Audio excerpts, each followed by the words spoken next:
عقیدہ کیوں ضروری ہے اب میں آپ کو بتاتا ہوں۔ ظالموں نے، انگریزوں نے، یہودیوں نے، ان کے اندر ایک جماعت ہے مستشرق، جس کو اورینٹلائزم کہا جاتا ہے۔ یہ مستشرق ہیں، یہ اسلام کو پڑھتے ہیں، ہوتے یہودی ہیں، عیسائی ہیں، مشنری کے لوگ اسلام کو پڑھتے ہیں، قرآن پڑھتے ہیں، حدیث پڑھتے ہیں، عالم بھی بن جاتے ہیں، اور پھر ہماری یونیورسٹیز میں پڑھاتے بھی ہیں اور لوگوں کے درمیان اسلام کی باتیں کرتے ہیں، لیکن کچھ نہ کچھ اس میں سے اعتراض نکال کر کے مسلمانوں کے عقیدے میں کشمکش لانا چاہتے ہیں، وسوسے ڈالنا چاہتے ہیں۔ ایسے ہر زمانے میں رہے، آج بھی خود مصر میں جامعہ قاہرہ یونیورسٹی کا نام ہے، قاہرہ یونیورسٹی، وہاں پر آج بھی وہ یہودی اسلامی تعلیمات پڑھا رہے ہیں، فقہ اسلامی پڑھاتے ہیں، وہ ہے نہیں مسلمان لیکن اسلامی تعلیمات سے خوب واقف ہیں۔ اور انہوں نے ایک گولڈ زہر نام کا شخص تھا جو مستشرق ہے، اس نے کتابیں لکھی، وہ حدیث بھی اور قرآن کی تفسیر بھی جانتا تھا۔ حیرت ہوگی آپ کو، دنیا کی سب سے بڑی ڈکشنری حدیثوں کو تلاشنے کے لیے بڑا مسئلہ تھا کہ کون سی حدیث کہاں ہے، بخاری میں ہے کہ مسلم میں ہے، مشکات میں ہے، ترمذی میں، ابو داؤد میں، نسائی میں، ابن ماجہ میں، حدیث کی ہزاروں کتابیں، کہاں کون سی حدیث ملے گی؟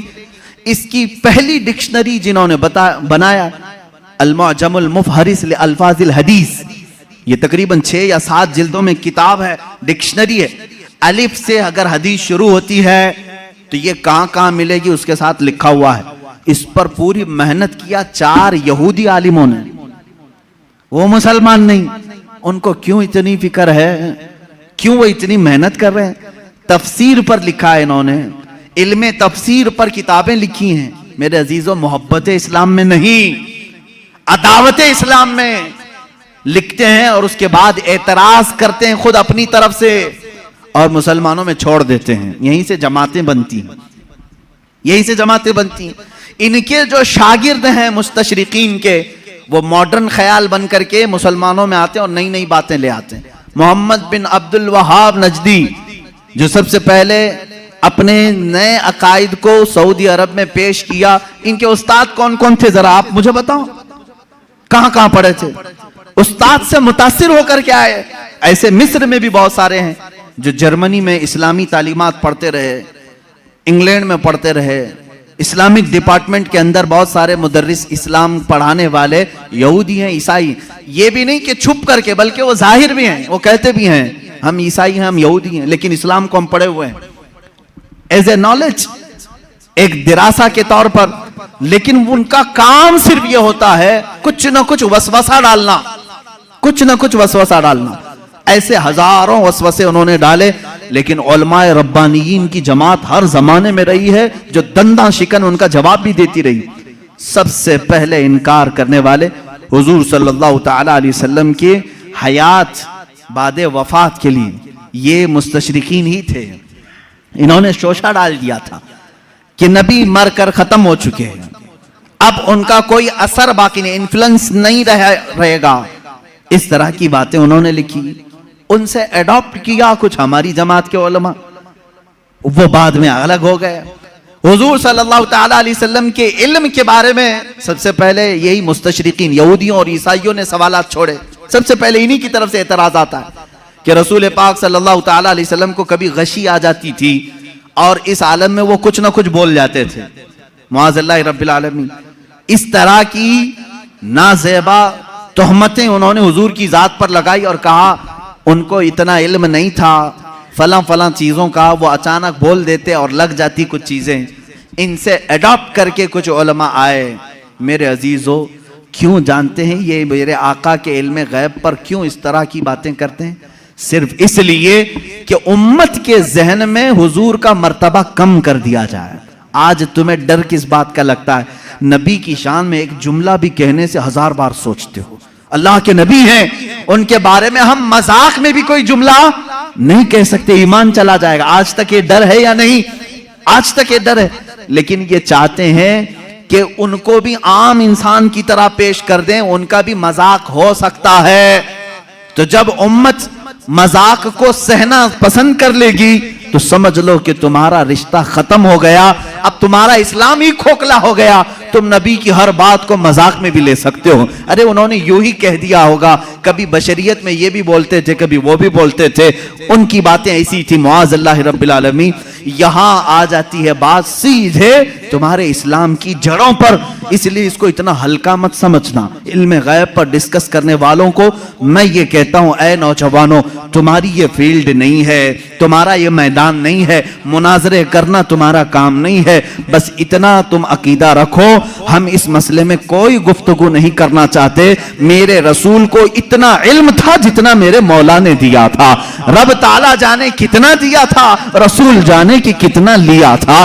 بس اس پر تم اپنی گفتگو کو ختم کر دینا. دوسرا, کوئی بھی شیطان تمہارے پاس آئے, میسج کرے, رسول کو اس بات کی خبر نہیں تھی, رسول کو اس بات کی خبر نہیں تھی, تم ہر ایک کے ڈیبیٹ میں مت بیٹھنا. شیطان گفتگو میں لگا کر کے تمہارا ایمان سلب کرنا چاہتا ہے, تمہارے ایمان پر ڈاکہ ڈالنا چاہتا ہے. شروع میں تم ڈیفنس میں جواب دیتے رہو گے, اور جب تھک جاؤ گے تب سوچو کہ میرے بھائی صحیح کہہ رہا ہے سامنے والا, میرے پاس تو کوئی دلیل ہی نہیں, ہمارے علماء کے پاس بھی کوئی دلیل ہی نہیں. امام رازی کے پاس شیطان آ کر کے ان کے خدا کا یقین ان کا متزلزل کر گیا تھا. امام رازی وقت کے بڑے امام ہیں. شیطان ایک بزرگ کی شکل میں آیا اور کہا, تم اللہ کو ایک مانتے ہو, کیا دلیل ہے تمہارے پاس؟ انہوں نے دلیل دی. دوسرا, اس نے شیطان کاٹ دیا, کہا یہ تو نہیں ہو سکتا. دوسری انہوں نے دلیل دی, وہ بھی کاٹ دیا. انہوں نے اللہ کے ایک ہونے پر 360 دلیلیں دی. ان کی موت کا وقت قریب تھا, 360 دلیلیں دی. لیکن بعد میں ان کے پیر و مرشد نجم الدین کبریٰ رحمت اللہ تعالیٰ علیہ, ان کی مدد آئی. انہوں نے کہا امام رازی کو, اے رازی, تو اس سے کیوں نہیں کہتا کہ میں اپنے خدا کو بغیر دلیل کے ایک مانتا ہوں؟ بس اتنا کہہ دے اور دامن چھڑا لے. پھر امام رازی نے کہا, ایک وقت ایسا آ گیا تھا رازی کا, وہ سوچنے لگ گئے تھے کہ اللہ ایک ہے بھی کہ نہیں ہے, ایک ہے کہ نہیں ہے, ڈگمگا دیا تھا شیطان. تب پھر پیر و مرشد کی نسبت بھی کام آئی. کہا نہیں, اس بارے میں دلیل ہی نہیں دیتا, میں مانتا ہوں اللہ ایک ہے تو ایک ہے. میں یہی آپ کو آج کہنا چاہوں گا میرے عزیز, تمہارا علم اتنا نہیں کہ ہر شیطان سے مقابلہ کرو, ہر ڈیبیٹ میں تم حصہ لو, یہ تمہاری ذمہ داری نہیں. یہ ڈیبیٹ کرنا, مناظرہ کرنا, یہ علماء مفتیان کرام مناظرین اسلام پر چھوڑ دو. اللہ نے اس فیلڈ کے بھی ماہرین پیدا کیے ہیں, اس میدان کے مجاہد بھی پیدا کیے ہیں, جو مخالفین کا دانت توڑ کر کے جواب دیتے ہیں. وہ موجود ہیں, وہ ان کی اپنی فیلڈ ہے. لیکن ہر ایرا غیرہ اس میں بازی لے جانے کی کوشش میں کرے گا تو تمہارا گھوڑا کہیں کا کہیں گر جائے گا اور تم شہید بھی ہو جاؤ گے, گر جاؤ گے. اب یہاں پر میرے عزیزو میری نصیحت سن لو, اس طرح کے ڈیبیٹ جب بھی آئیں, میرے رسول کو کتنا علم تھا کتنا نہیں تھا, تب اتنا ہی کہو, میرا تو عقیدہ اتنا ہے, اللہ نے ان کو بے حساب دیا تھا, جتنا اللہ نے دیا تھا اتنا ان کے پاس تھا. یا اللہ جانے کتنا دیا تھا, رسول جانے کتنا لیا تھا. اسی پر اپنی گفتگو ختم کرو. رسول کریم صلی اللہ تعالیٰ علیہ وسلم کے علم غیب پر زیادہ ڈسکس نہ کرو. اس کے بعد انشاءاللہ اور بھی دیگر بحثیں آئیں گی. حضور بشر تھے کہ نور تھے, حضور حاضر ہیں کہ ناظر ہیں کہ نہیں ہیں, حضور وفات کے بعد زندہ ہیں یا نہیں, حضور کو کتنے اختیارات تھے, یہ سب آج کے مسائل جو پھیلائے ہوئے ہیں کتابوں میں انشاءاللہ العزیز ہر ایک پر تھوڑی سی ہی صحیح گفتگو کرنے کی سعادت ضرور حاصل کروں گا. اس لیے کہ ہم نے رسول مانا ہے تو وہ رسول مانا ہے جیسے صدیق اکبر نے مانا تھا. ہم وہ رسول مانتے ہیں, اس لیے کہ حضرت صدیق اکبر کا ایمان تو دیکھو. ابو جہل آیا ایک بار کہنے لگا, ابو بکر تمہیں معلوم ہے, یہی ایمان ہونا چاہیے آپ کا بھی. ابو بکر صدیق آ رہے تھے کہیں باہر سے, ابو جہل پکڑا, کہا ابو بکر ایک سوال کا جواب دے دو. کہا کیا ہے؟ کہا ایک شخص کہہ رہا ہے کہ کل کی رات وہ مسجد حرم سے بیت المقدس تک گیا تھا, ایک ہی رات میں گیا تھا, اور اس کے بعد پھر واپس لوٹ کر کے بھی آیا. پاسیبل ہے, ایسا ممکن ہے؟ یہ معراج کا دوسرا دن تھا. حضرت ابو بکر کو ابھی معلوم بھی نہیں تھا, وہ گئے بھی نہیں تھے حضور کے پاس, پہلے ہی ابو جہل ملا خبر دینے کے لیے. تو حضرت ابو بکر نے کہا ایسا کیسا ممکن ہے, ایک رات میں کوئی مسجد حرم سے مسجد اقصی تک جائے؟ پاسیبل نہیں ہے, ممکن نہیں, کیونکہ مکہ سے فلسطین کا سفر جو ہے اس زمانے میں 1.5 مہینے کا تھا. ایک رات میں کوئی کیسے جا کے آئے گا؟ اب وہ کہا مار کے ہنسنے لگا. ٹھٹا مار کر کے ہنسنے لگا. اسے یہی تو پوائنٹ چاہیے تھا. ابو جہل نے کہا ابو بکر اتنی بات نہیں, وہ اس سے بھی آگے کی بھی باتیں کہہ رہا ہے, تمہارا کیا خیال ہے؟ حضرت ابو بکر چونک گئے, بتا تو صحیح کون کہہ رہا ہے, کون ہے یہ جو دعویٰ کر رہا ہے؟ ابو جہل نے کہا وہی محمد جس کے پیچھے تم گھومتے ہو صلی اللہ علیہ وسلم. حضرت ابو بکر جلال میں آئے, کہا ہے ابو جہل اگر انہوں نے کہا ہے اس سے بڑی بات بھی تب بھی میں ایمان لاتا ہوں. ہر چیز پاسیبل ہے, ہر چیز ممکن ہے. اگر انہوں نے کہا کہ مسجد حرم سے مسجد اقصی تک وہ ایک رات میں جا کر کے آئے تو تم مجھ سے اتنی بات پوچھ رہا ہے کہ ہو سکتا ہے کہ نہیں ہو سکتا. اگر رسول کہہ دے کہ ایک آن میں 7 آسمان پر جا کر آیا تب بھی میں تسلیم کروں گا. یہ حضرت ابو بکر پہلے ہی بتائے, اس کے بعد بارگاہ مصطفیٰ میں آئے حضور صلی اللہ تعالی علیہ وسلم کے بعد. ابھی حضور صحابہ کو اپنے سفر کی داستان سنا رہے تھے. حضرت ابو بکر کس سے سن کے آئے تھے؟ ابو جہل سے. لیکن قربان جاؤ میرے مولا کو, میرے مولا نے انہیں جو عطا کیا. حضرت ابو بکر جیسے ہی آئے حضور نے مسکرا کر کے کہا اے ابو بکر جبرائیل آئے تھے اللہ کی طرف سے تمہارے لیے ایک لقب لے کر کے آئے ہیں. کہا یا رسول اللہ کیا ہے؟ کہتے اللہ نے آج سے ابو بکر کو صدیق کہا ہے. صدیق اس کو کہتے ہیں جو سچائی کی تصدیق کرتا ہے, جو ہر سچی بات کو ایکسپٹ کرتا ہے.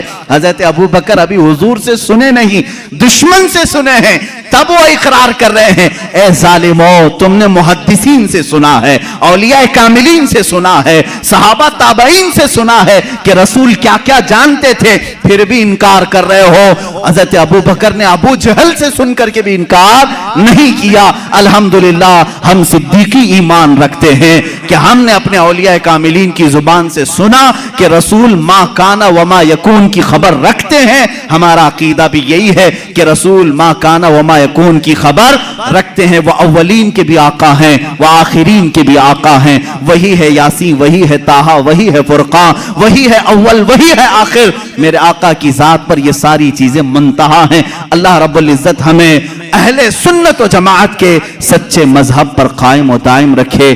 جو لکھتا ہوں میں نعت شاہ